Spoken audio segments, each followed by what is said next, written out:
Hey, this is Rediscover Real Estate. Today I'm going to go over with you where to find the extra addendums for your loops, basically. So if you have like a change in pricing and a change in closing costs or any other addendums that you need when it comes to putting an offer in, you can find all of this within the templates. So here are the templates. You are always going to go to the one that is the most recent as it can be. So we're not going to do the 2018 or 2019. We're going to do 2020.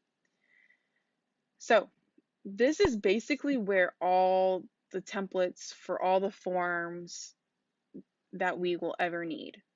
They're all right here for the buyer and seller side.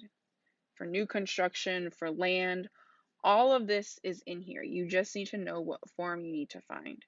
So if you were putting an offer in and it's new construction, you need to make sure you have the new construction addendum on here and you can access that through the templates. If you ever need guidelines as well, it's also in here. Here's the guidelines to offer to purchase and contract if you ever need help with that as well. If there is a backup contract addendum, make sure you have that on here as well. With the FHA VA financing addendum, that's also in here. Usually that is already auto put into your loops when it's the buyer side. But if not, just go to the templates. You're gonna and add the document, go to templates, and you can select it if you search it. Seller financing addendum. Everything that you need is here. The additional provisions addendum. If you wanted to add an expiration to the offer or anything extra, the additional provisions addendum, that's right here. Homeowners Association addendum, to give disclosure of what the homeowner association is, and what are the pricing, what does it cover, all of that's you can find in the templates. Such as the agreement to amend the contract. So whenever you need to change the purchase price, or there needs to be more money added, or the date of the due diligence period has to change, or if the settlement date has to change, you would use the 4T form for everything. Like if they are going to pay settlement towards their pay at settlement towards the buyer's expenses, so that's closing costs. So at first, if it's zero and they want to move it to $2,000, this is where you would put it, and you would have them both sign off on it in order for it to be executed. So this is form which you will probably use quite frequently, is everything that you need for any type of change to the contract. If your buyer's trying to purchase land, the 12T, this is what you will use, the offer to purchase and contract for vacant land. And they have guidelines on teaching you how to use that as well. This is all the information you need. The exclusive rights to sell a listing, this is right here.